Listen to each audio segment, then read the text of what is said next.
हमारा सनातन धर्म जीवन को सदैव स्वस्थ बनाए रखने के लिए योग करने को कहता है और महर्षि पतंजलि कहते हैं कि चित्त को शुद्ध करने के लिए व्यक्ति को आध्यात्मिक योग करना चाहिए, क्योंकि चित्त में वासनाएं एवं पूर्व कर्म संस्कारों के कारण अनेक प्रकार की तरंगें सदैव उठती रहती हैं और यही चित्त में उठने वाली तरंगें किसी व्यक्ति का चरित्र व व्यवहार दोनों का निर्धारण करती हैं।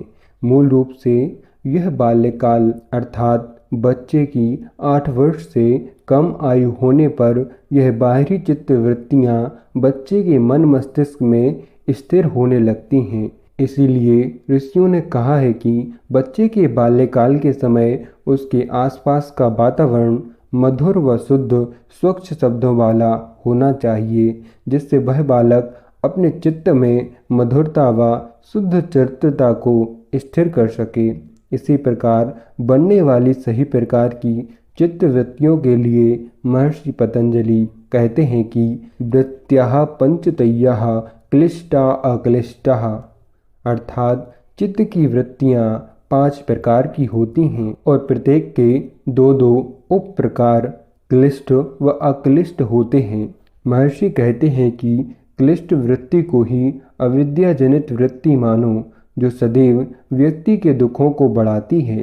ठीक इसके विपरीत अक्लिष्ट वृत्ति विद्या जनित अर्थात ज्ञान से बनी हुई वृत्ति होती है, जो व्यक्ति को सुख व आनंद देने वाली होती है। इन क्लिष्ट व अक्लिष्ट शब्दों को ध्यान से समझो, क्योंकि यह पूरे आध्यात्मिक योग को आपको समझाएंगे। यहाँ क्लिष्टता का अर्थ है अविद्या या अज्ञान और अक्लिष्टता का अर्थ है विद्या या ज्ञान। महर्षि पतंजलि कहते हैं कि एक प्रकार की तरंगें जब मानव मस्तिष्क में उठती हैं तो वह वृत्ति बन जाती हैं, और जब यही वृत्ति चित्त में संसार की ओर बढ़ती हैं तो वह दुख का कारण बनती हैं और वह योग साधना में बाधा स्वरूप हो जाती हैं। किंतु जब यही वृत्ति जो संसार के भोगों की ओर देखती है वही अपनी दिशा को परिवर्तित कर आत्मा की ओर बढ़ने लगती है, तब वह साधक के लिए सुख का कारण बनती है। हमारे सांख्य दर्शन में चित्त को ही प्रकृति कहा गया है, जिसके कई स्वरूप बताए गए हैं। यह प्रकृति 3 गुणों सत्व, रज व तम से बनी है और इस सारी सृष्टि या संसार का विस्तार इन्हीं 3 गुणों के आधार पर हुआ है और आत्म तत्व या दृष्टा इसे मात्र देख रहा है। पूर्व में हम बता चुके हैं कि दृष्टा कौन है।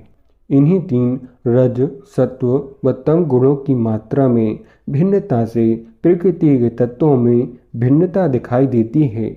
यहाँ ऋषि के कहने का तात्पर्य है कि चित्त में 3 गुण होते हैं जो जीवन को प्रभावित करते हैं।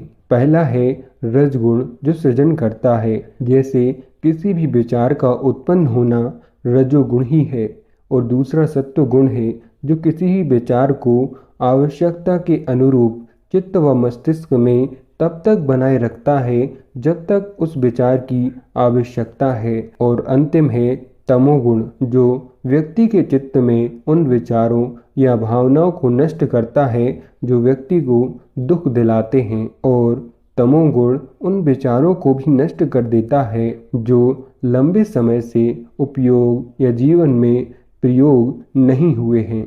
और ऋषि कहते हैं कि इसी तमोगुण के कारण कोई व्यक्ति बड़े से बड़े दुख को भी भूल जाता है और अपने अंदर तमोगुण के विपरीत रजोगुण नए स्वप्न व ऊर्जा से संपन्न विचारों को उत्पन्न कर व्यक्ति को पुनः प्रसन्न कर देता है। यही चित्त की वृत्तियों का चक्र है। वास्तव में जो शरीर में चित्त है उसके 2 प्रकार या 2 भेद हैं, विद्या और अविद्या, अथवा इसी को ही क्रमशः अविपर्यय और विपर्यय कहा जाता है। इसका सरल अर्थ है कि अविद्या, विपर्यय, क्लिष्ट यह वृत्तियां दुख का कारण हैं और विद्या, अविपर्यय, अक्लिष्ट यह वृत्तियां सुख का कारण हैं। व्यक्ति में अविद्या वृत्तियां दुख का कारण इसलिए होती हैं क्योंकि अज्ञान के कारण ही व्यक्ति किसी भी वस्तु को ठीक तरह से समझ नहीं पाता है, क्योंकि उसमें ज्ञान का अभाव होता है, जिससे वस्तु या तत्व रूप का अज्ञान उसे दुखी बना देता है। इसलिए साधक को सबसे शुद्ध चरित्र व शुद्ध व्यवहार को धारण कर अक्लिष्ट या ज्ञान की वृत्तियों के द्वारा क्लिष्ट या अज्ञान की वृत्तियों को हटाना चाहिए, या सरल शब्दों में ज्ञान के प्रकाश से अज्ञान के अंधकार को हटाना चाहिए, और फिर अंत में उन अक्लिष्ट व ज्ञान की वृत्तियों को भी नियंत्रित करना चाहिए। यहाँ अक्लिष्ट वृत्तियों या ज्ञान के विचारों को नियंत्रित करने के लिए ऋषि इसलिए कहते हैं कि इस अक्लिष्ट वृत्ति के चरम सीमा पर बढ़ने पर व्यक्ति में अहंकार व्याप्त हो सकता है। इसीलिए इसका नियंत्रण साधक के लिए आवश्यक हो जाता है और इसी से योग सिद्ध होता है। अब आगे कुछ समय में चित्तवृत्ति को ध्यान से व आसान शब्दों में जानेंगे कि आध्यात्मिक योग की शिक्षा में महर्षि पतंजलि हमें क्या क्या सिखाते हैं। जय सनातन धर्म।